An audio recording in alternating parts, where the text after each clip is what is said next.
Welcome back to Fishing the Ocean State. You know, many different places to fish here in the Ocean State, including freshwater rivers like the Wood River. And the Wood River has some great hatches going on, especially for fly fishermen. And Bob Hines and Dave Poreca took us along for one of those last summer. We got everything? Flies, reels, rods? You know, the hatch has been consistent, but I mean, this water was it was probably 4 feet higher about a week and a half ago. So we've been waiting for it to come down. But prior to that, I mean, we got a really nice hatch, and you know, within an hour you can get 7 or 8 fish because they're just rising all around you. This hatch usually starts in late June, last week of June, and it'll run through July. The thing is, we need the water temperature to be like borderline dangerous for fish, 68, 70 degrees, and this time of the year it usually peaks at that, and then it'll come back down so the fish won't get harmed much by it, by the higher water temperatures. But when you start hitting that 68-degree mark, these hex mayflies start emerging. We getting in here, Dave? Yeah. Yeah. So what I was thinking, this is better area right here for the hex hatch. Yeah. You can position yourself there, fish up that way.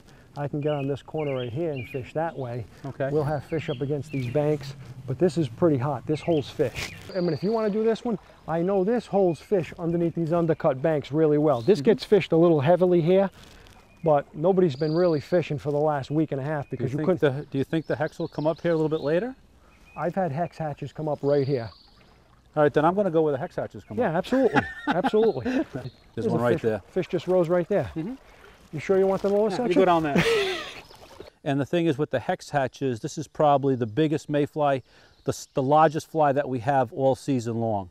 And it's very visual. When these flies start to come down on the water, these bugs, these trout will aggressively feed on them. It's about 3.5 inches long.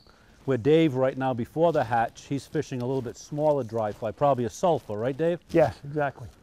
If Dave gets a fish on the smaller sulfur, then we'll switch over. You got a nice little snake swimming across the river right there. That's always fun to see, as long as he stays down there. The most prolific hex hatch starts about 7:30, 8 o'clock, maybe even a little bit later. It is peaceful though. And this time of the day, when the sun's high, they'll move under the undercut banks and wait for insect activity, because a lot of the insect activity also is in the gravel throughout the day. And they get accustomed to the ospreys too coming down on them, so they'll get out of that sunlight during the day to just escape from predators and stuff like that. One just came up for the hex, Dave. Nice. There he is. I got him. There he is. Fish Nice. on. Ooh, fish off. He ate the hex. See, they get so used to it because it's such a strong hatch. Not a real big fish, but he ate it. Like, see how the fly's swinging right now? That's drag. The fish will never touch that fly because it's not natural. So what you want to do is you want the fly to drift the same exact speed as the current. Just like that. See?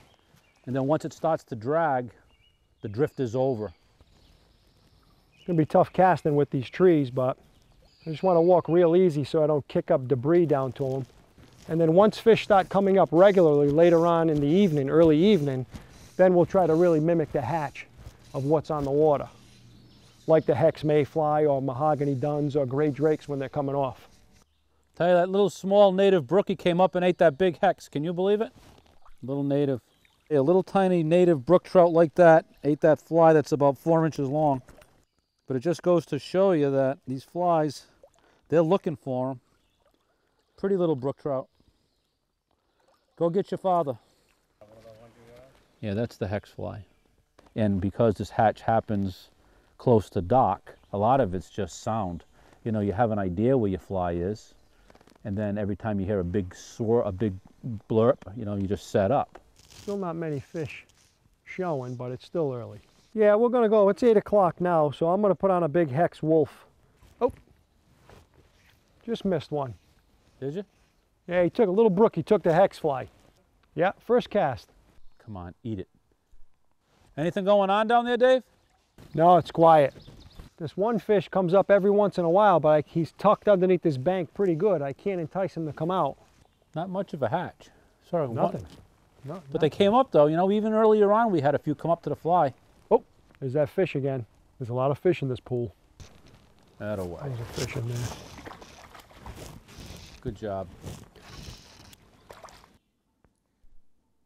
On the hex there? I was on a hex parachute. That other fish was right in the middle. This one was right up against the bank. So they'll come out of these banks and start feeding once these mayflies start coming off. Nice brown. The brown? Yeah.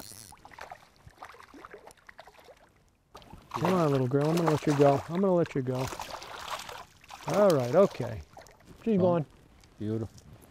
All right, you done harming the river? I am. I'm done. I'm going to grab a beer. He ate the hex. Not a bad fish. Good way to end the night, Dave, on the hex. Every night's different. Tonight it seems like it's a little bit later. But he ate it. Thank you, Mr. Rainbow, for making my night.